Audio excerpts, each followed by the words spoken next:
Hey guys, it's Zachary from HardwareZone, and in this video, I'm going to tell you what I think about the Huawei Watch 3 Pro, the little watch that could.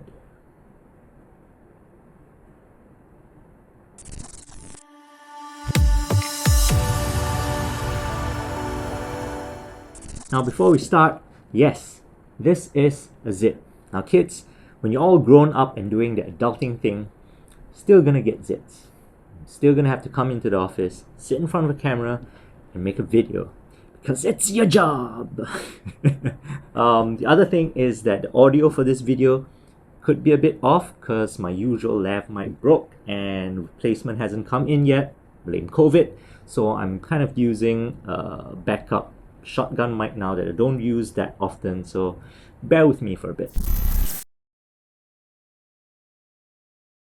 This is Huawei's first real smartwatch, and by that I mean it's not just a connected activity tracker with some smart functionality like messaging and calling. This is a proper smartwatch experience. It runs on HarmonyOS 2.0.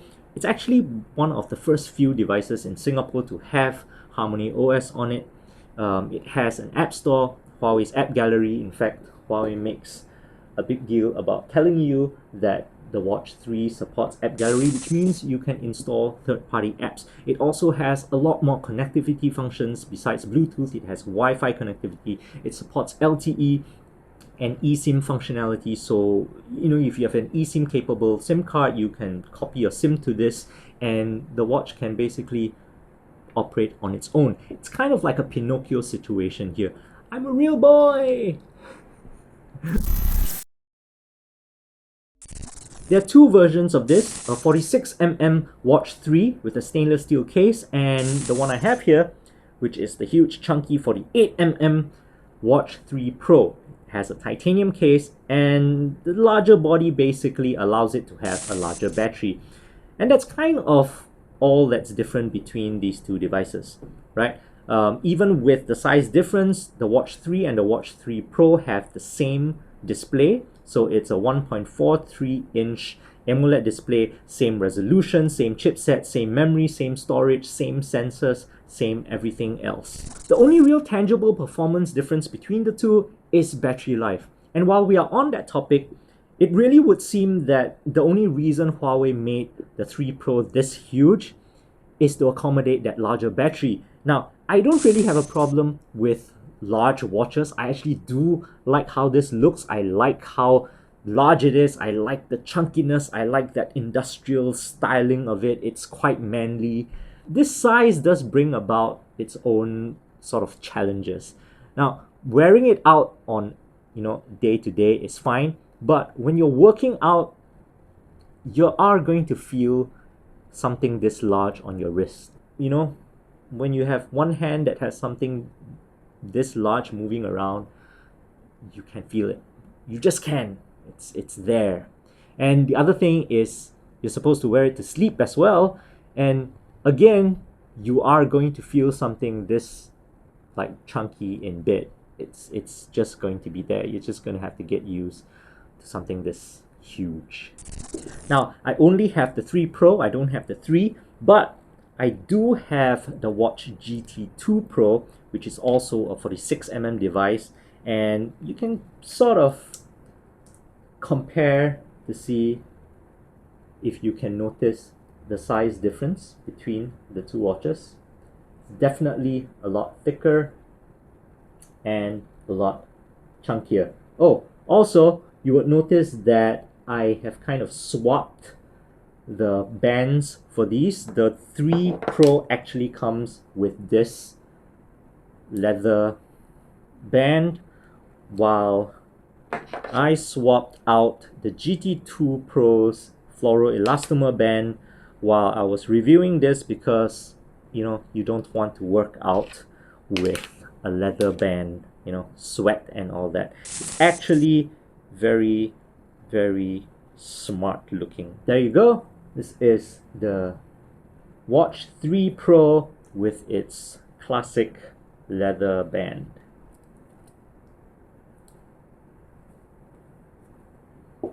Yeah.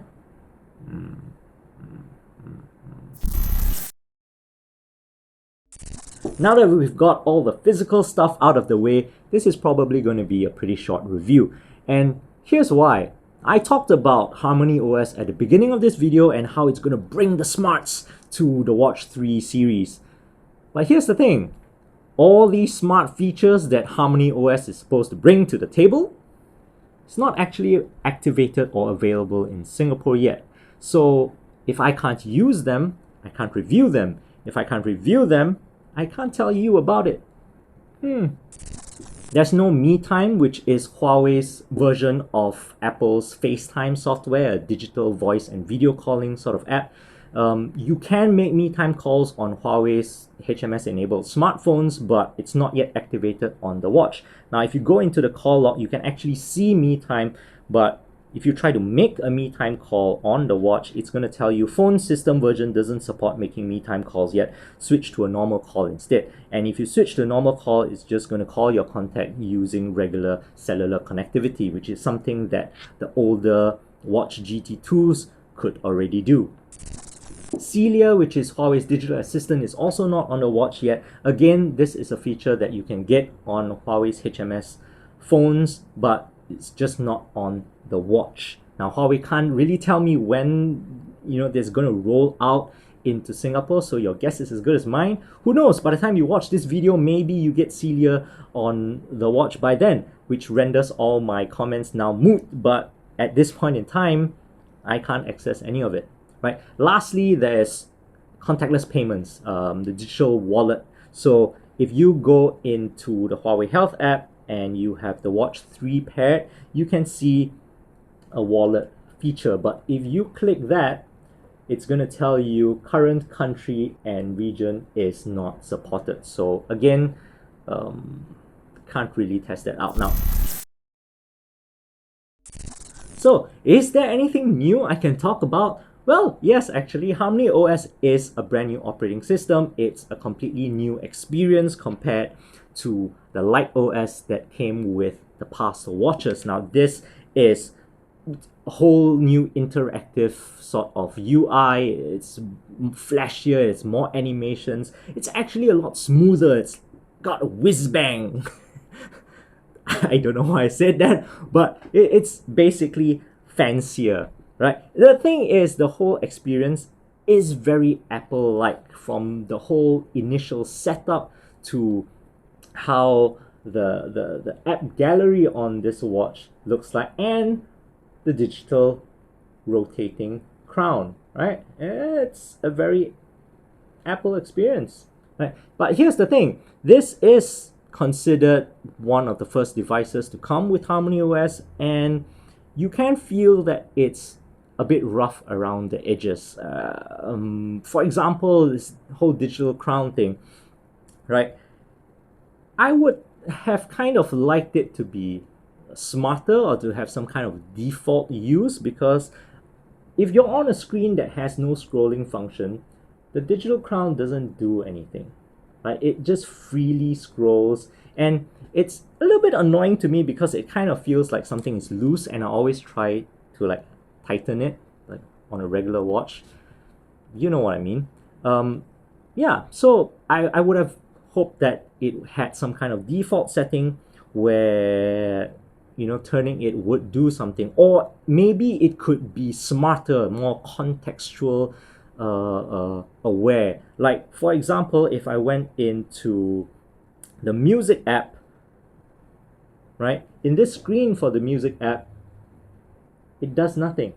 And when I play music, and the speaker is really loud on this, I actually do like the speaker, it also does nothing. It doesn't change the volume, it doesn't skip tracks, it doesn't scrub to my song. Why? Right? And in order to change volume, I actually have to press the volume button, and then the volume thing comes up, and now I can use the digital sound. Right? Now I get that sort of clicky haptic feedback. Small little things like this that HarmonyOS on the Watch 3 seems rough around the edges that Huawei could probably tighten up and polish along the way. Now, we talked about AppGallery at the beginning. Yes, this is a smartwatch that can install external apps, and there is an app gallery in the Watch 3. But the list of apps in the watch's app gallery is still pretty much limited. I can actually swipe through the whole list in 2 swipes. And while there are some localized Singaporean specific apps in here, quite a lot of these are sort of foreign apps as well that, you know, that there's no real significance to be used in Singapore. Now, Huawei's own apps do bear a little extra mention here because over the past 2 years, they've been building this whole HarmonyOS HMS ecosystem. And I'm going to have to draw parallels with Apple again because it kind of feels like that's where they're aiming for, this whole walled garden approach with all these connected services that work within this ecosystem. And it seems like they are trying to develop everything at once, right? Besides MeeTime and Celia, which again kind of sounds like FaceTime and Siri, they also have to build a cloud service, cloud storage service, a streaming video service, a streaming music service, a digital book service, and of course, you know, Huawei Pay, digital wallet, and all these kind of things. Now, I'm not going to touch on all this right now because it's a huge topic for another time. If you want me to make that video and talk about HMS and HarmonyOS and all these Huawei services, then, you know, write to us in the comments and, you know, maybe we'll do that video. But in the context of the Watch 3, there are things about HarmonyOS on it that works. Like, for example, Petal Maps, right? They have their own mapping app now and mapping service, and if you have Petal Maps installed on your phone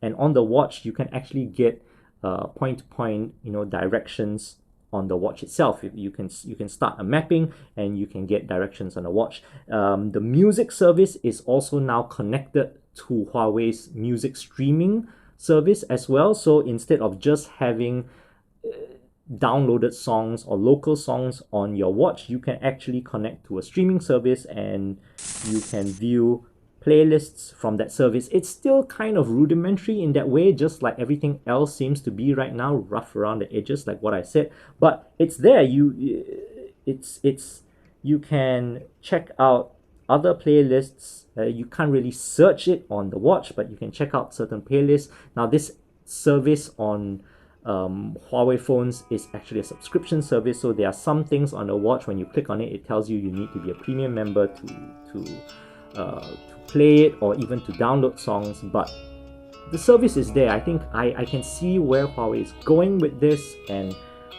where they're trying to marry this whole smartwatch experience, and some of these things are getting available. You can see them on the watch, but again, everything is very rough around the edges, right? It's not something that you would be using day to day at the moment. It's something that you can try to use it if you want, but on the other hand, do you want to spend $700 to try that? And there's the kicker. The Huawei Watch 3 Pro retails for $698, while the Watch 3 starts from $548.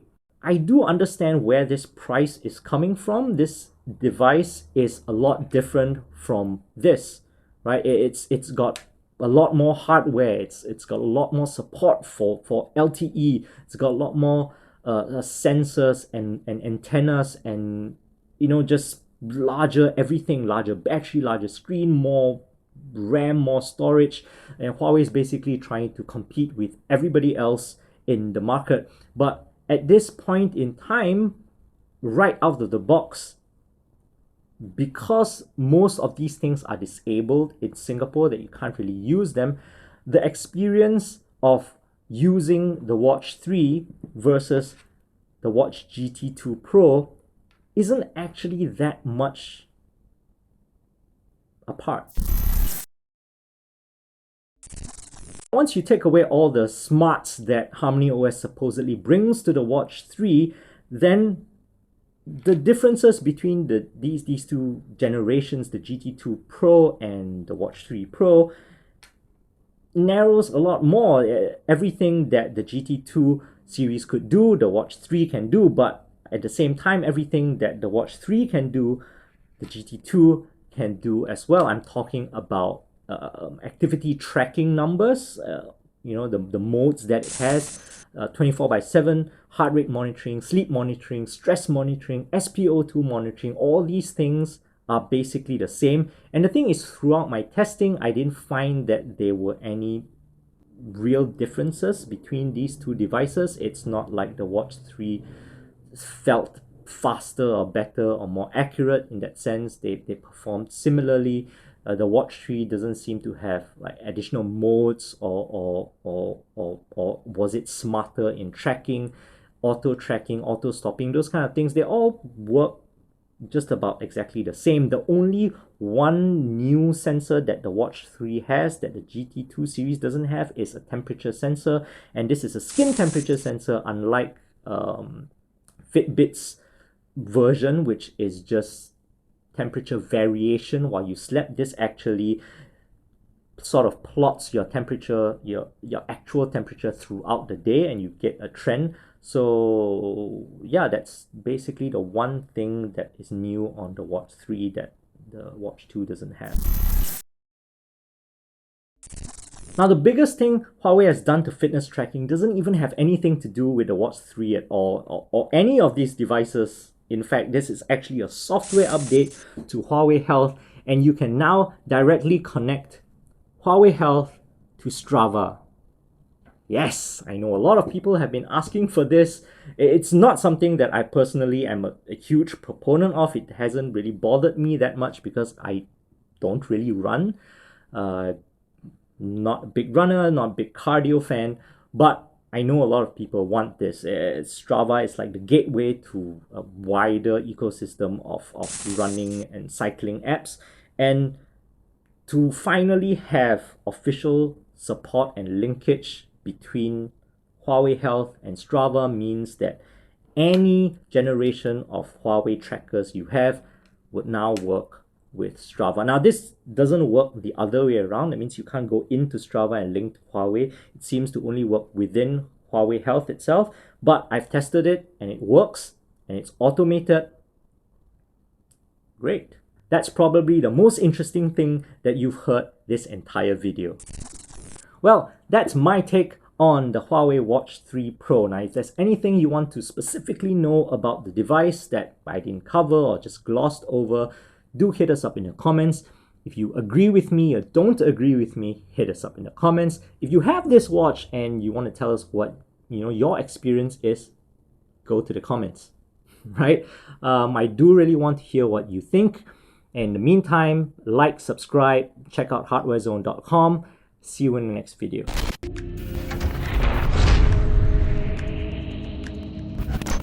This is